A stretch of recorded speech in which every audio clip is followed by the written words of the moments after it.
It's the age-old question, how much water does a human lose in the bath, say if they're in for an hour or something?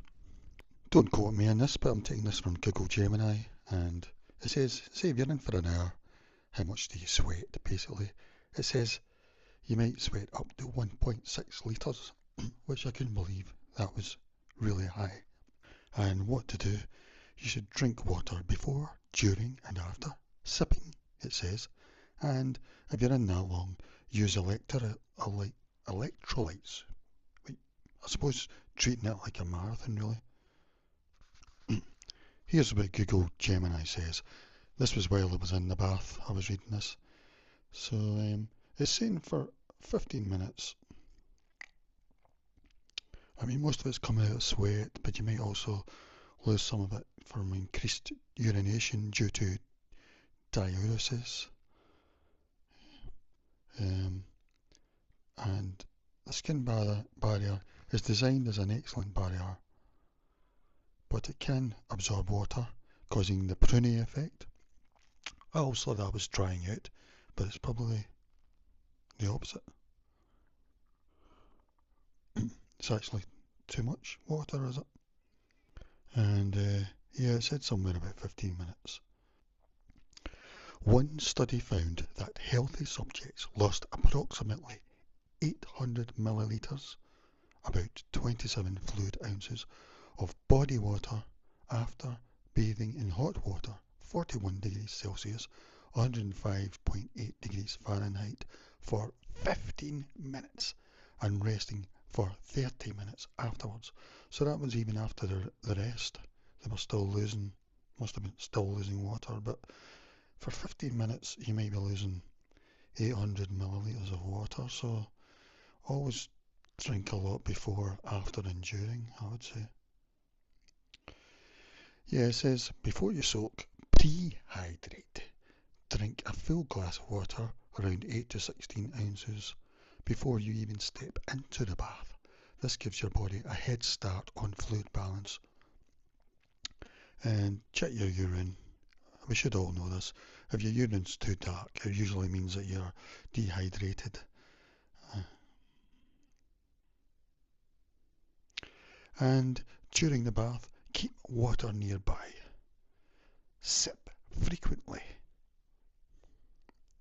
So they're talking about sipping rather than big massive gulps, because apparently my understanding is that stomach can only deal with a certain amount of water, and if you drink too much it just instantly doesn't go through your system. It get instantly ready for urination.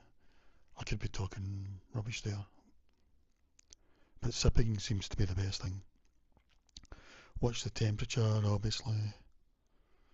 Consider lowering it. Avoid dehydrating drinks, such as alcohol and caffeinated drinks like coffee and some teas. After you're done, immediate replenishment. As soon as you get out, drink another full glass of water. Consider electrolytes. So this is a new part to me.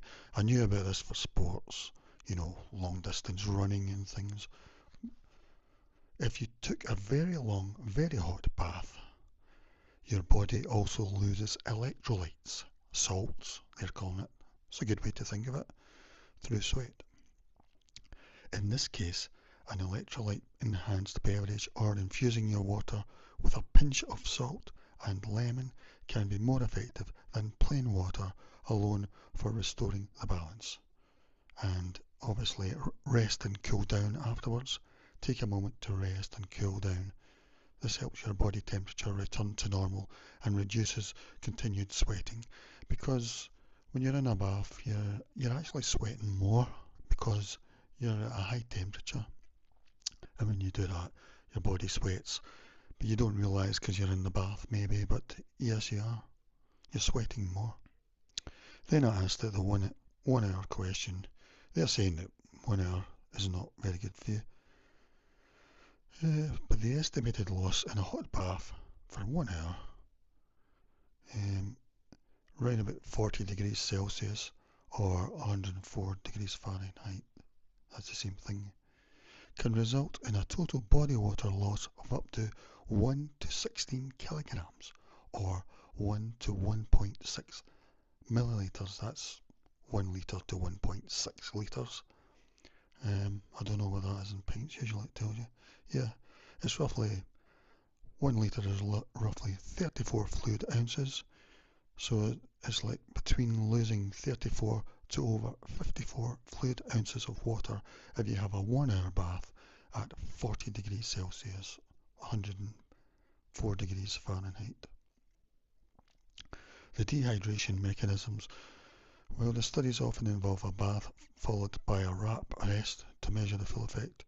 The sustained high temperature over a full hour means your body is actively fighting to cool itself down for the entire time, leading to constant and profuse sweating.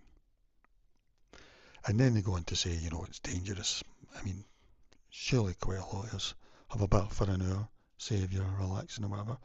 But if you do, obviously drink water, a lot of water before it, and sip during it, and sip afterwards probably. So they're saying that when you do that, you're at significant risk for dehydration and heat-related issues because your body temperature regulation is being pushed for a prolonged period. So, yeah, symptoms over an hour, there you go. If you choose to take a long hot bath, it is essential to follow the hydration steps. Hydrate heavily beforehand. Drink at least 16 to 20 ounces, about 500 to 600 milliliters. So that's 0.5 to 0.6 of a litre. I would say it's a bit more than a glass, I think. Maybe, I don't know. Depends the size of the glass. Before you get in, and then when you're in, sip constantly. Have water or an electrolyte drink right next to the tub and sip it throughout the entire 60 minutes to try and match your fluid loss. And using an electrolyte drink after. After you get out, prioritise an electrolyte containing drink like a sports drink or an oral rehydration solution, as this will replace not just water but also the essential salts lost through heavy sweating. So there you go, folks. I hope that was interesting.